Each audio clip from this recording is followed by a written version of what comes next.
morning. I'd like to welcome you to Java with John, and we have just a quick couple announcements before John speaks.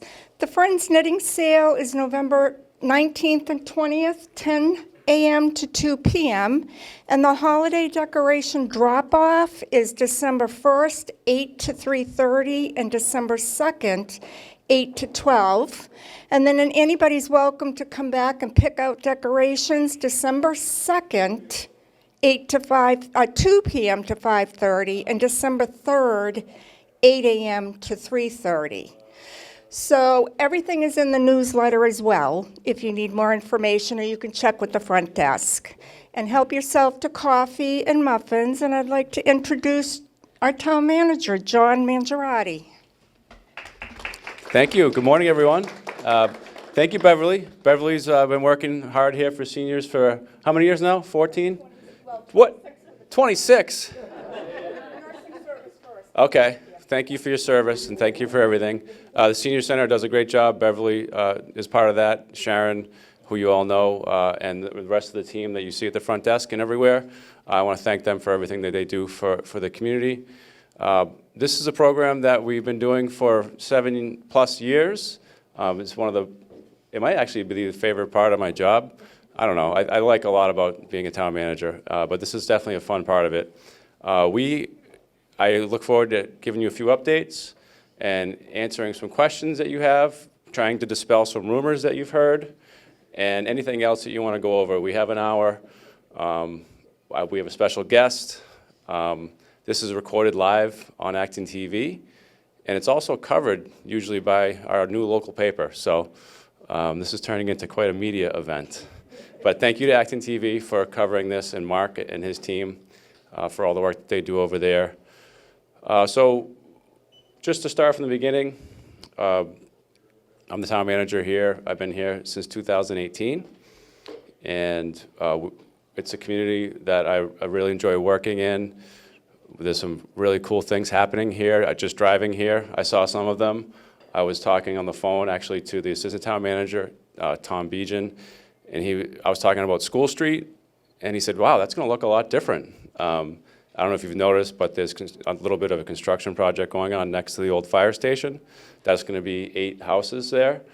That's going to look different. And then the area across from the public safety facility, we have a beautiful new senior housing that's really coming to be there. Next to that will be a dog park. So a lot of things that when I was here 5 or 6 years ago look a lot different than they do now, and I think it's really exciting. Not to mention Kelly's Corner, which is the coolest part of public transportation planning that we've all participated actively in. You've all been active participants in that project. Thank you for your patience. We're in the 3rd year of construction of Kelly's Corner, and sometimes it feels like it's over, but it's not. I think it's easier to get through than it has been for the last 2.5 years, but there's still a lot of work that they haven't done. They are making their way through sidewalks. There's 2 miles of sidewalks, so I guess that's why it's taking so long, but it feels like it's taking forever for them to do sidewalks. Once they do that, they'll do the light poles, which will be nice. It'll be a nice addition. It'll make it really feel like a place once those are there, because they're not like they're not the high light poles that you're used to seeing. They're sort of pedestrian scale, nice looking light poles. And then after the snowplow season ends, they're going to install the landscaped medians. There'll be one big one at each approach to the main intersection. One in front of, where Roach Brothers is, that huge area in front of Roach Brothers. There'll be a 100-foot long street island right there. There'll be a street island in front of Not Your Average Joe's. There'll be a street island over by the junior high. And there'll be another one at the other approach, which I can't describe right now, but you know what I mean. And it's going to make it look different. I think there's we get some calls, we get some complaints. People are concerned about the temporary conditions. The road, they finished all the underground utility work, and they threw on a coat of pavement. And then after they did that, they were able to put temporary line striping on. They spent time thinking about how to put the line striping on, but not as much time as I would have hoped they spent on it, because there's some things about it that are still confusing to people. There are turn lanes. that will be much easier to understand once the full project is built.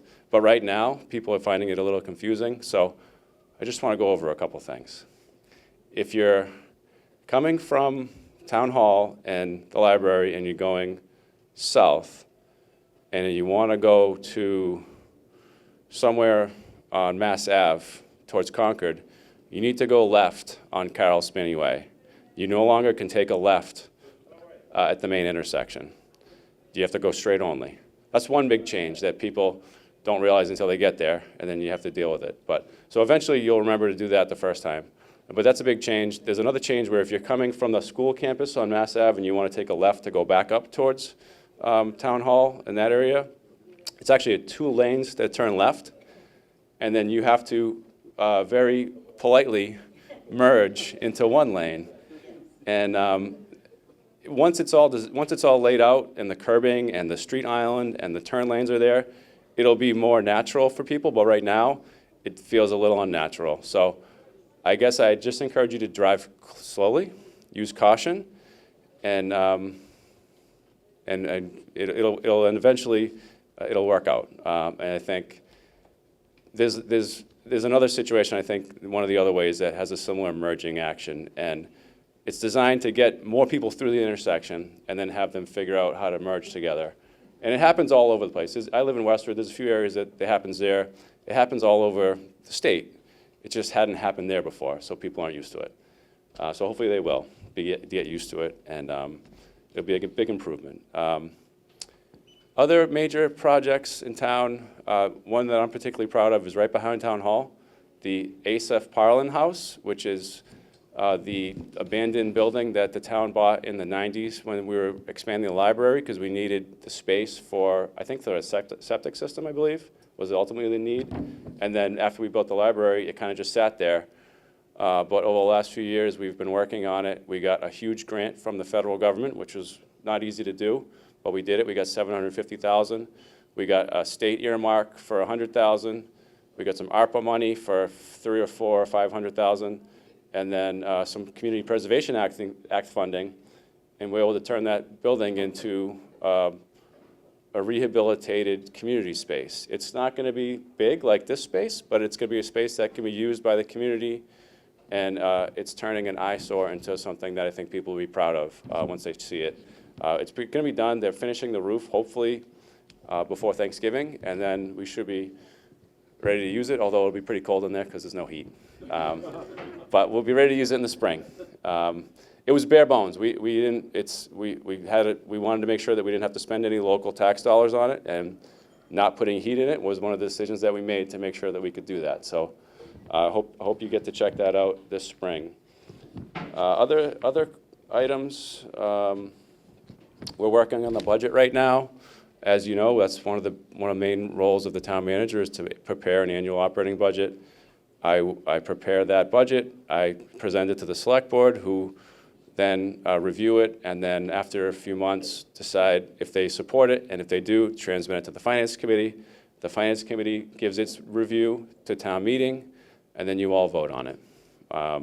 Ideally, and we've been successful in doing this for several years in a row, all those groups agree on the budget earlier in the process. We have an Acton leadership group where the finance committee members, select board members, and school committees all get together and talk about the budgets and sort out issues with revenues and how much we have available.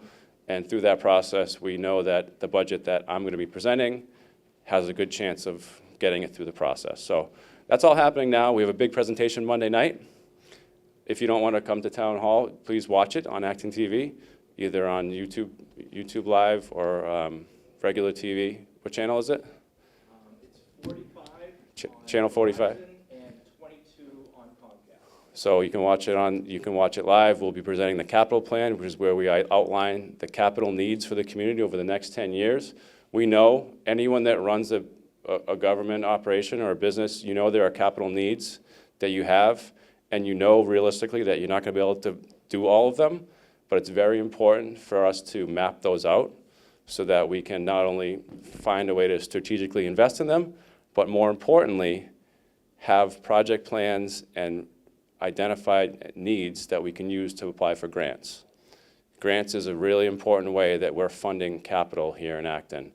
In the last 6 months, we've brought in $4.8 million worth of grants to fund capital. And one of them we just got yesterday, so breaking news. I'm gonna announce it at the select board meeting Monday night, so don't tell anybody. But we got $1 million grant yesterday for the town hall HVAC project. That's a project that if you were at town meeting last year, people stood up and said, we're not sure we want to spend $3.5 million to fix the HVAC system in town hall, and it actually got denied. We're going to come back this year and say, we heard you, we've made some revisions to the design, we think we can do it at a more affordable price, and by the way, we got $1 million grant from the state to help pay for it. So hopefully that'll help move that project forward. Our town hall is going to be there forever, and it needs to be heated and cooled, so we are working very hard to make sure that we can do that project, and it's going to be an impact on the building to gut all the systems, but we have to do it. So hopefully that gets supported and move forward. We also have some other grants that our Director of Public Works, Corey York, who's here, he'll talk a little bit about some of the grants that he's worked hard to get from the community, and that might be a good time for me to pass it over to Corey. So Corey is our Director of Public Works. He works over on Forest Street. He's been working for the community here since 1994. He's put a lot into it. He works very hard. If you've seen his office, he probably has 110 projects going right now, and I'm not exaggerating. And I have a picture of it. You can see all the project plans all over his office. He's a busy guy, but I know he's excited to be here and talk a little bit about his office and his work. And welcome up here, Corey. Corey York.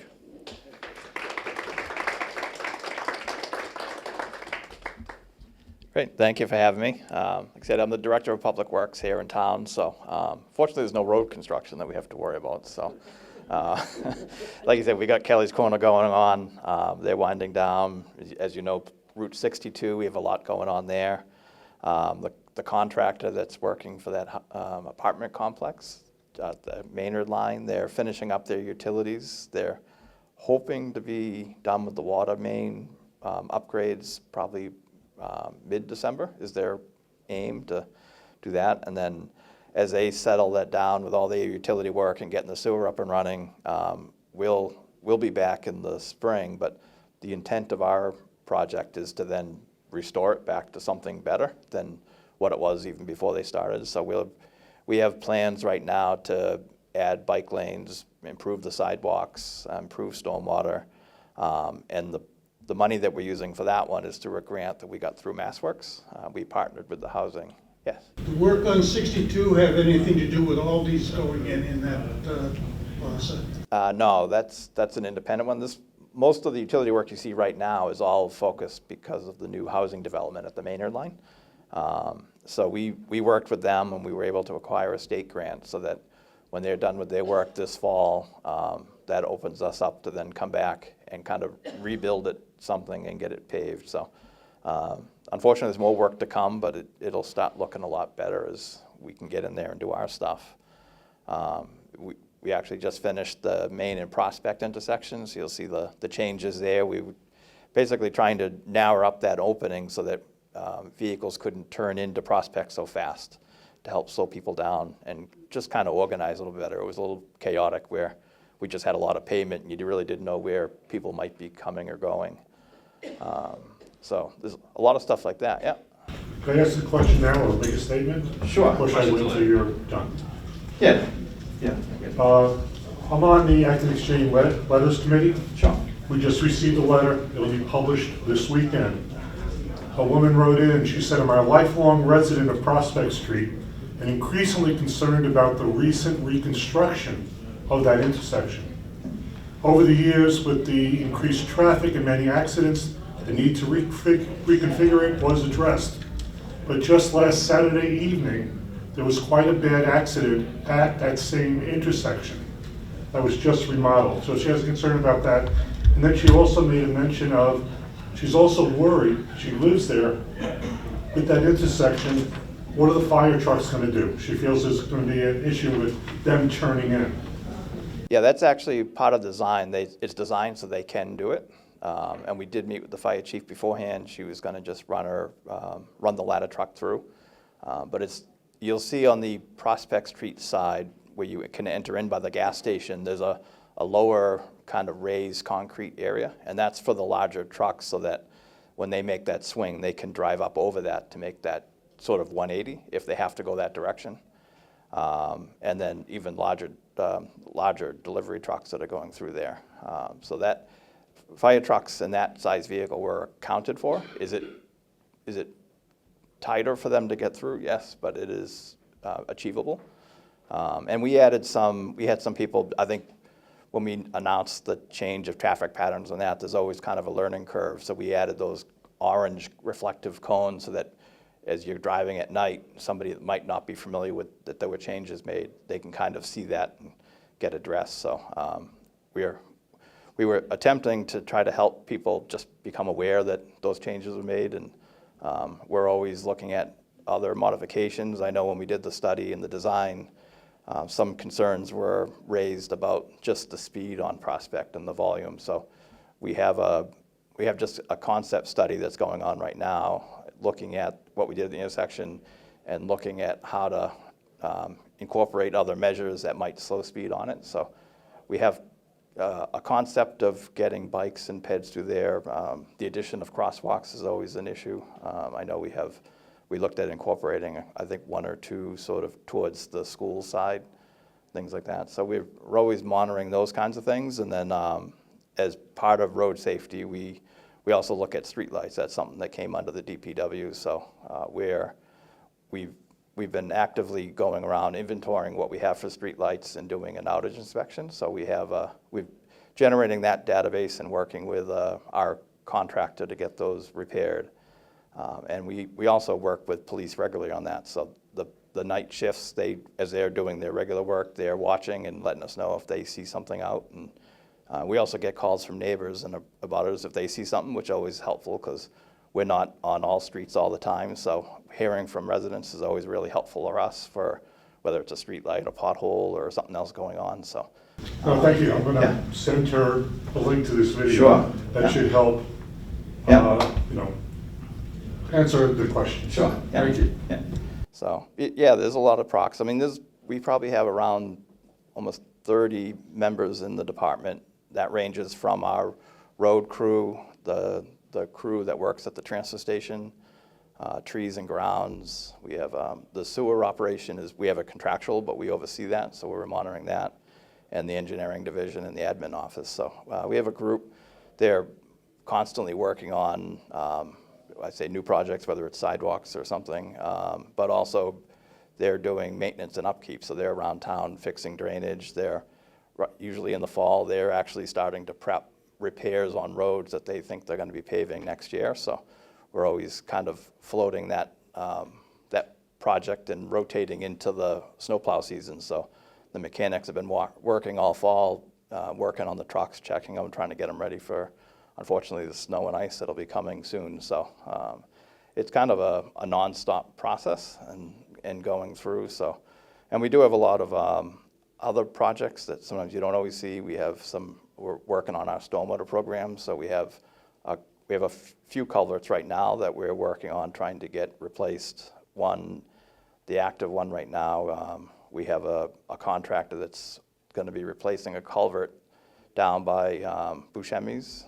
convenience store, right where the rail trail comes up to the road. So it's an old granite slab that they're just stacked granite pieces. So with the vibration of traffic, things always are shifting, and we just need to upgrade that. So we have a plan to replace that with a box culvert. So, but unfortunately, with everything, supply issues and that always become an issue. We're working with utilities. The gas company's actually directionally drilling under the culvert so that they can move that out of the way. So they're doing that right now, and then we're just trying to coordinate, hopefully before snow flies. But we'll see how that kind of holds up. So, but yeah, Yes. John mentioned, all of the projects, and you also have talked about all of these projects. I know that you recently hired Evan White. Yes. Could you say a few words about how you hope he'll help in terms of the administration of these projects? Sure. Yeah, he just started probably in the last month, so he'll be a great addition. He knows his stuff. He's an engineer. He has a really solid background in stormwater and transportation, so he'll be taking on a lot of those things and working with me on those. So he recently just formulated a traffic study on Stowe Street. So we met with the neighbors, met with a consultant to talk about the issues sort of from Jones Field to the town line, looking at what's happening out there and trying to develop some concepts of what we might be able to do to slow vehicles and get, came in our complete street study is one of the higher priorities to try to get pedestrians and bikes, at least from the neighborhoods down to Jones Field that way. So we're looking at all kind of those things, and there'll be another public forum coming up, probably sometime in the winter, as they have time to digest what they've heard from the residents. But anytime anyone has any ideas or comments, feel free to call or email us, and we fill that in.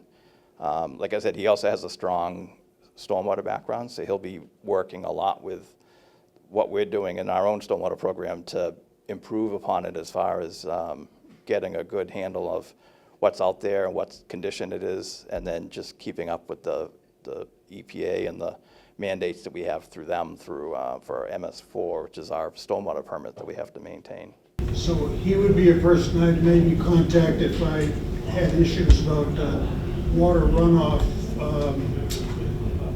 on my street that's ending up going down my driveway, which slopes down and it's destroying my driveway because the drain that's just 50 feet up the street doesn't take the water anymore. Sure, yeah. Best bet, if you're gonna email us, or if you're gonna want to call, you could talk with Evan. If you're gonna email, I would suggest probably emailing the engineering shell, which is engineering@actonmas.gov. What that does, that hits everyone in the office, including me, so that depending on the complexity of the issue, it's possible the operations foreman might be able to come out there. It might be something that he can address. If it's a little more complicated, he'd probably bring in the town engineer or I to come out and see if there's something more going on, whether there's a clogged drain or the drain's just in a bad spot, it's not getting the water, so.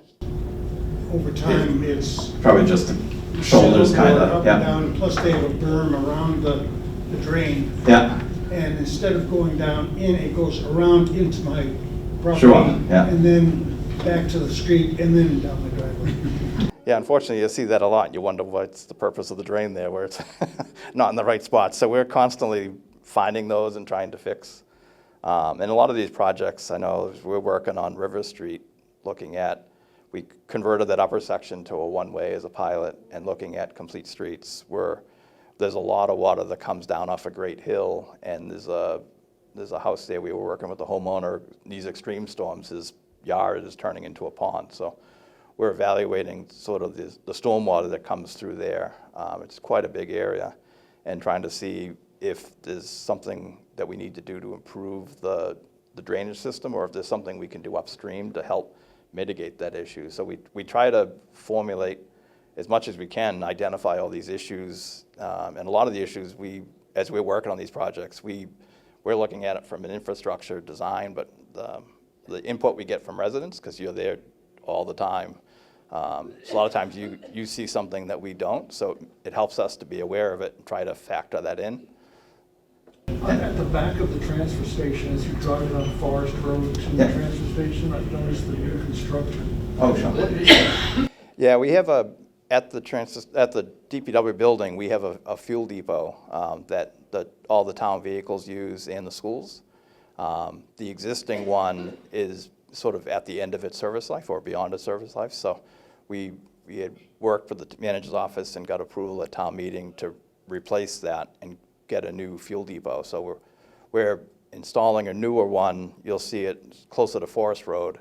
It actually should be online, we're hoping in the next week or so.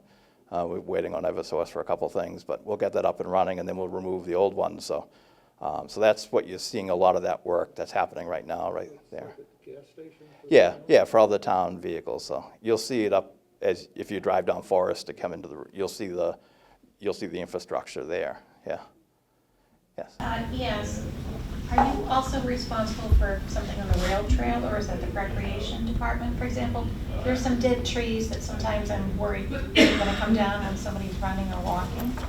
Yeah, that's actually, the maintenance of it is us. We partner with recreation on things, but upkeep. So if you have a general location, our tree warden, a lot of times when things get cold and frozen is when he tries to get out there, it's quieter, and do some of that. So if you let us know where, he tries to patrol it, but if you know of a particular spot. Yeah, thank you. Cool. Sure. My question's about some of the flaggers that are around town near the construction and the roads. It seems like there's an inconsistency with the methods they use. If it's an Acton police officer, it's great. I know exactly when I need to stop and go. They have their white gloves. And then there are some flaggers, I'm assuming by the construction companies, you have the stop and go signs. But then there are quite a few of them that they wear black gloves and their hands are really close to their body. And I'm going, are you telling me to go or stop? Yeah. And because you have to stop quite a distance because of all the work that's going on, you have to sort of creep up and wonder, and then they get irritated with you.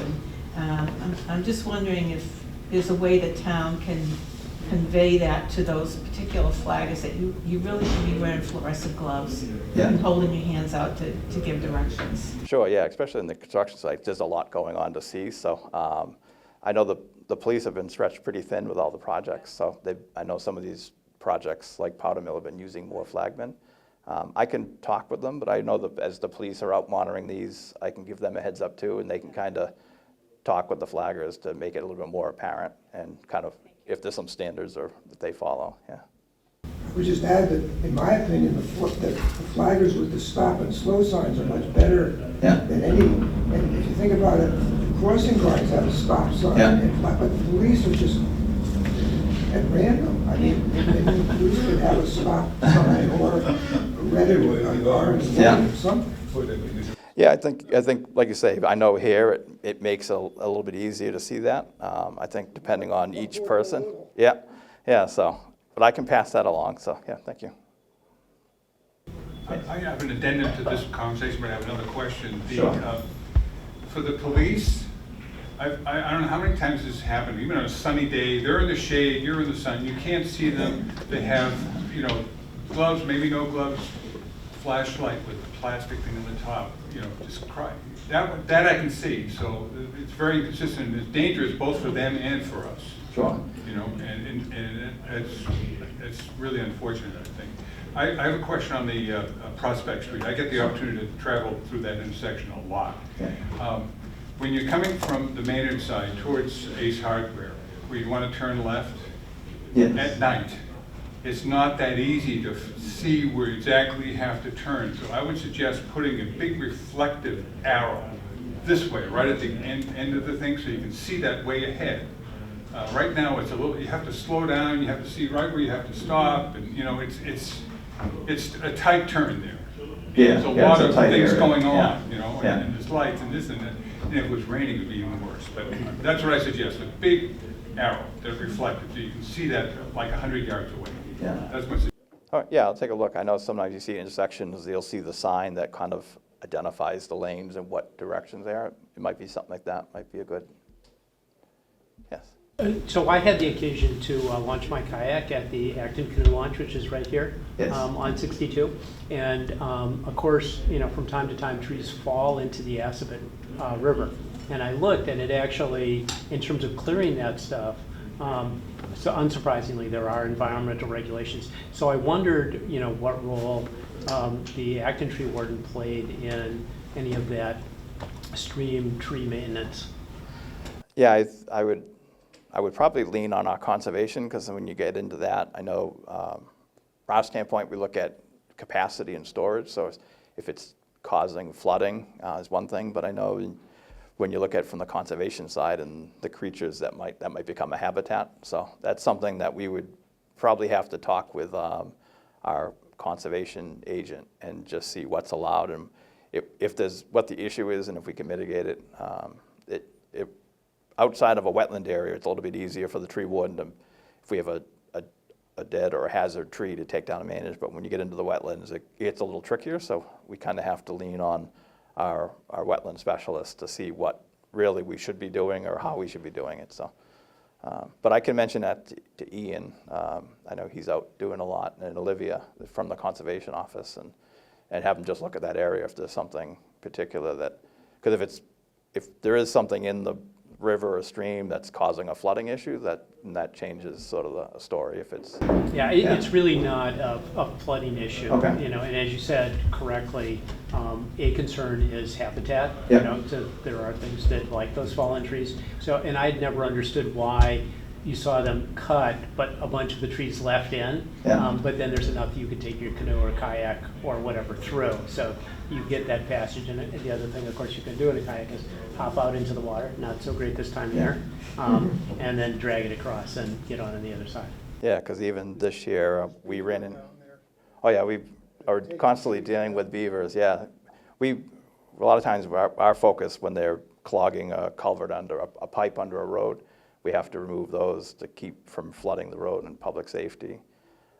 And some of the other environmental issues that, I mean, one that just came up this year, there's a new criteria for bats. So we have restrictions of when we're doing construction projects, when we can actually cut trees for different projects, because there's the different mating seasons or breeding seasons for them. So there's always something new that I learn that, and I think there's a plight going on, so we have to be a little more conscious of that. So that's kind of a new thing that we've been learning about. So When they do new construction, they could say, you gotta put a few bat houses, which are very, very effectual. yeah, it might possibly go that direction. This is the first year it's come up for us, so I think it's something new that's kind of coming down the pipeline that we have to be a little more conscious of. Yeah.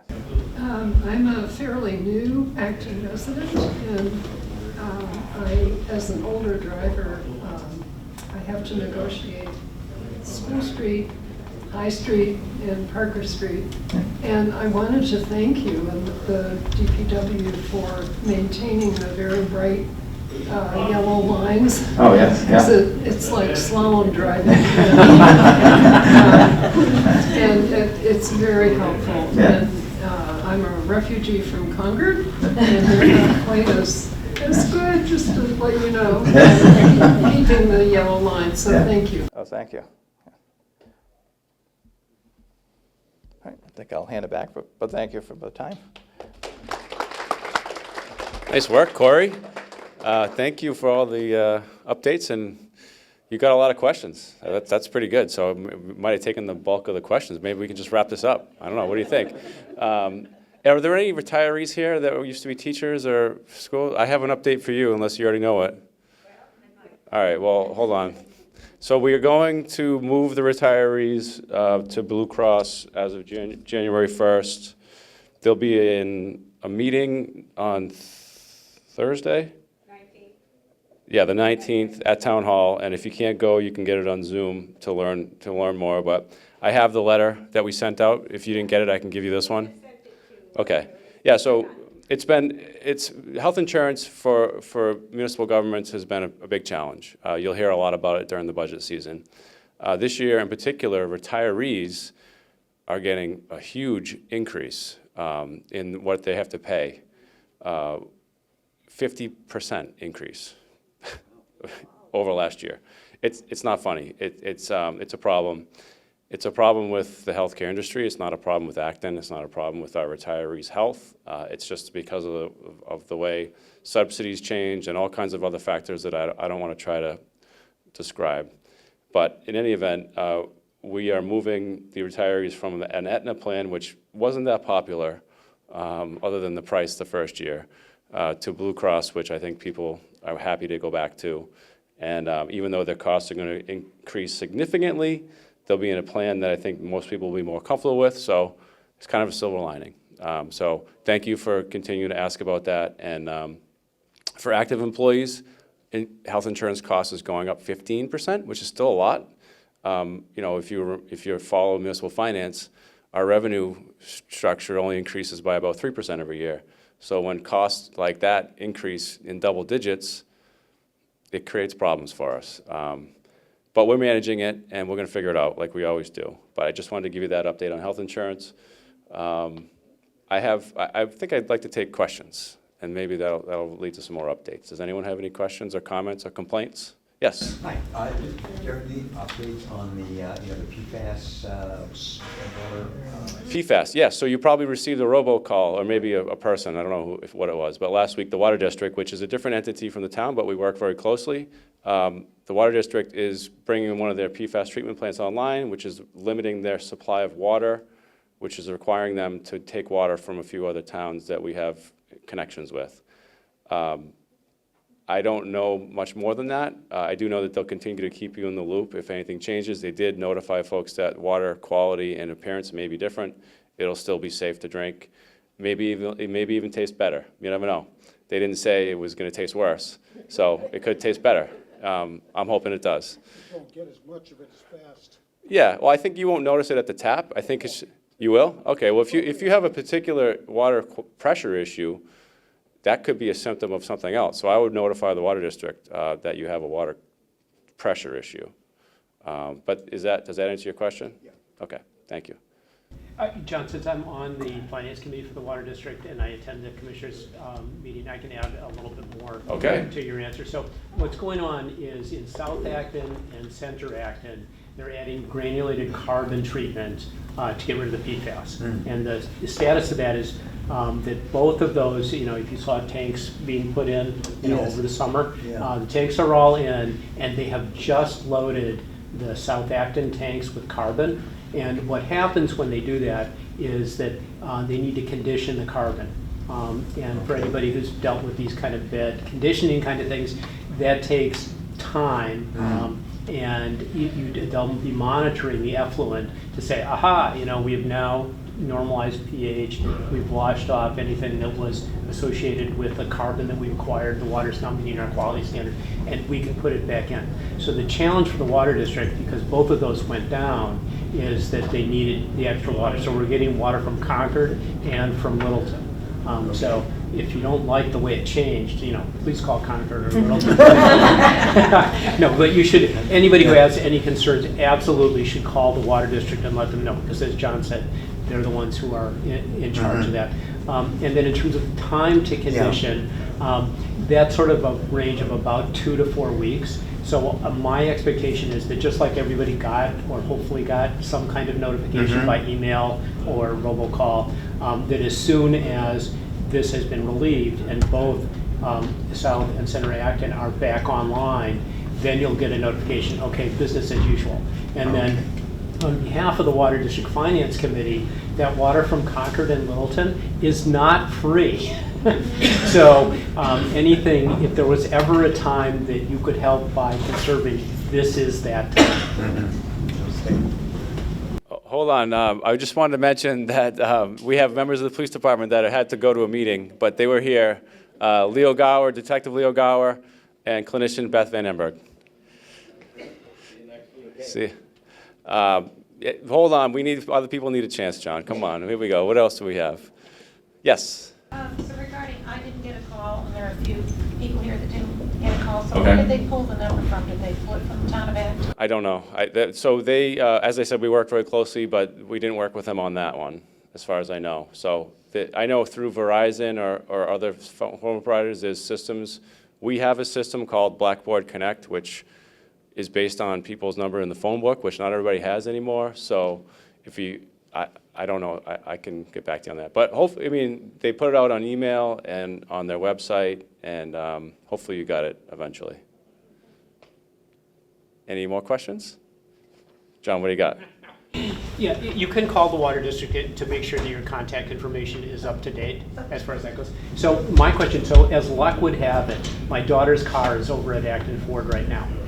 And the question about this car service always is, is this going to be $2,000 or $3,000? Should I be fixing this, or is it maybe time to to move on. And so because, the big budget presentation is coming up next week, and you've talked about, some of the kinds of things we're trying to do in town, the HVAC, of course, there's the ongoing concerns about the DPW. And one of the sort of the deep problems, like I had with my daughter's car, is, so when do you decide, now I really have to address this? And so could you say, something sort of philosophical about, as you Philosophical. I'll do my best. as you go into the budget, because this is completely apples and oranges, right? Yeah. Town HVAC and stormwater, and you got all these different things. How do you think your way through that prioritization process? Right, so that's a good question, and throughout municipal budgeting is always an exercise in what are we able to do? I mean, it's really, we know that Corey has requested, it has a need, it's not Corey's idea, it's the community's idea, that there's $29 million worth of sidewalks that are on the docket in the next 10 years.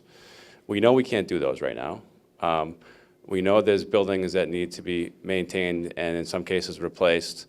And what we do is we look at the priorities of the select board. The select board sets priorities and says, like for example this year, one of the priorities that they had was to get that town hall project move forward.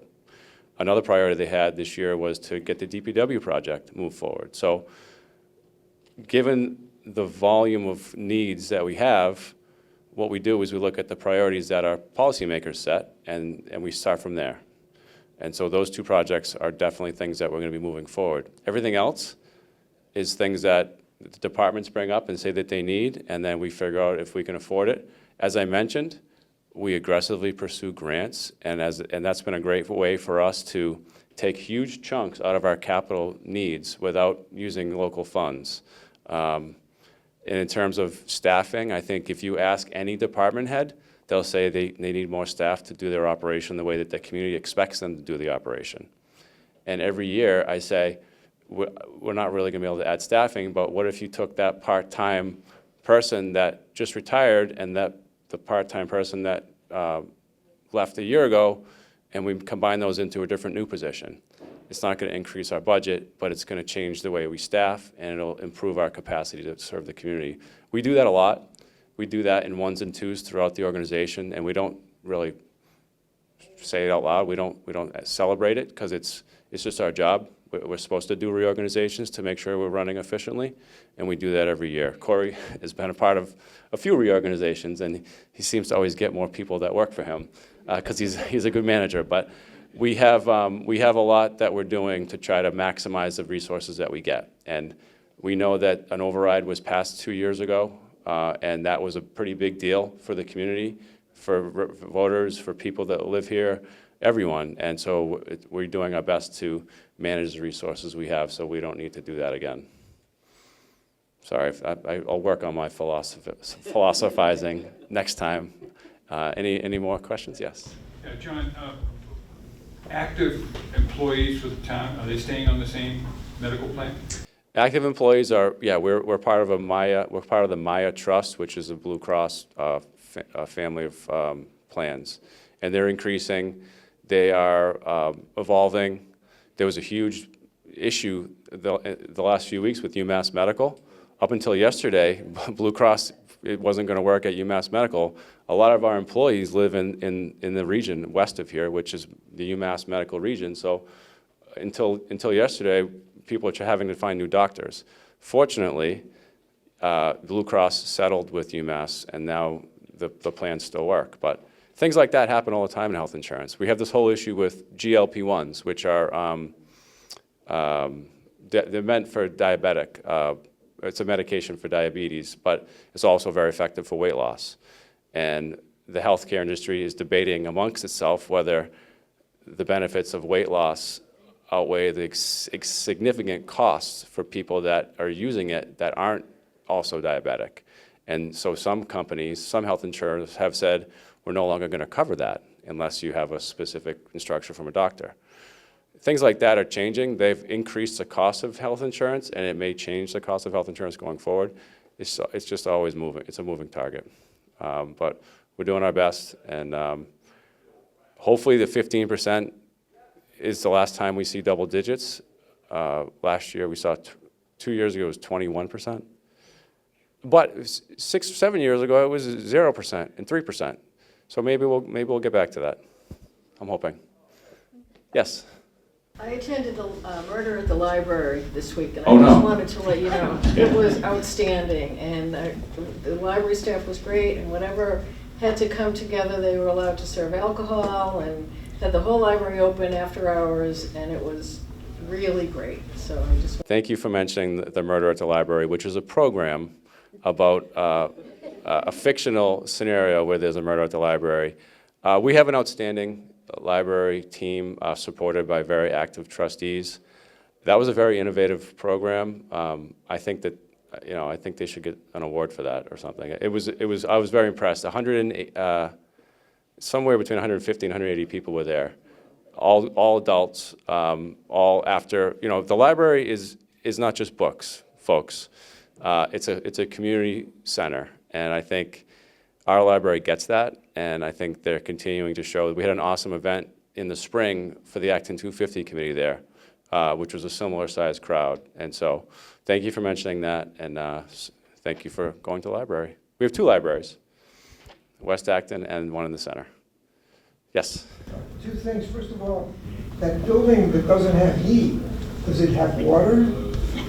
Yes. How do you deal with that? Working bathroom. We have, so it's the historic portion of the home is down to just the interior is just the studs. You can see the historic framing and then the modern framing that's sistered to it, I think is the term.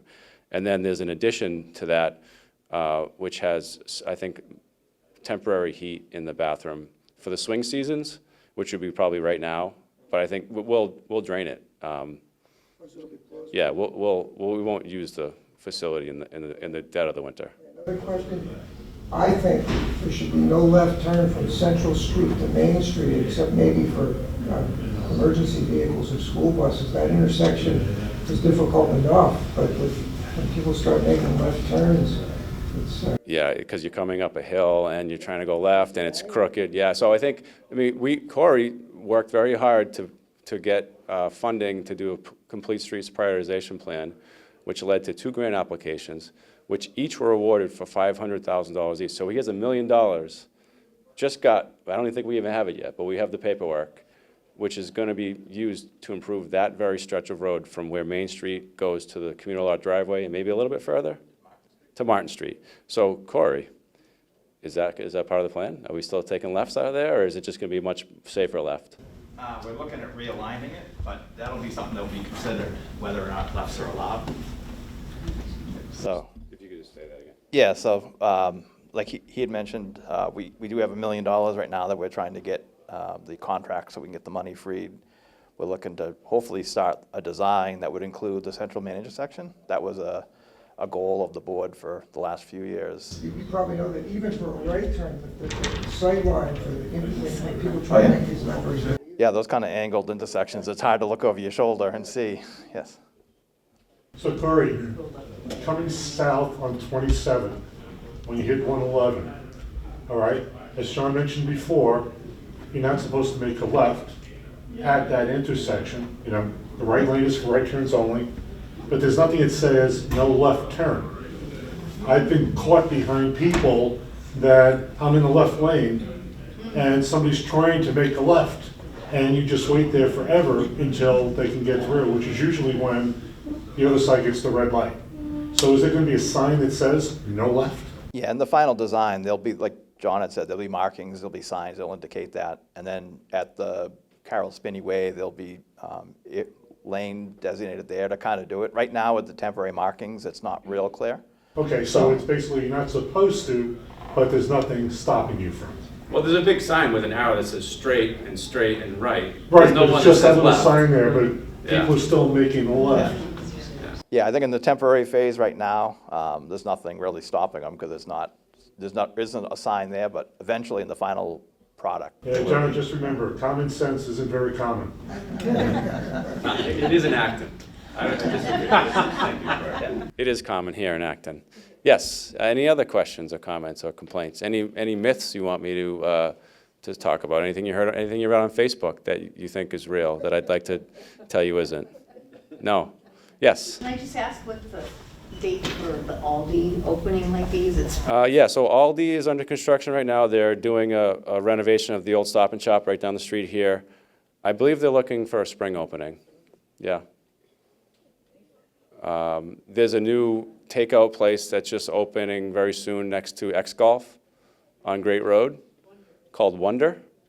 It's an interesting concept where and it's a growing business. They started in New York City and they're in DC, and this is their first shop that they're opening in Massachusetts. But they have perfected a handful of dishes from several different types of cuisine.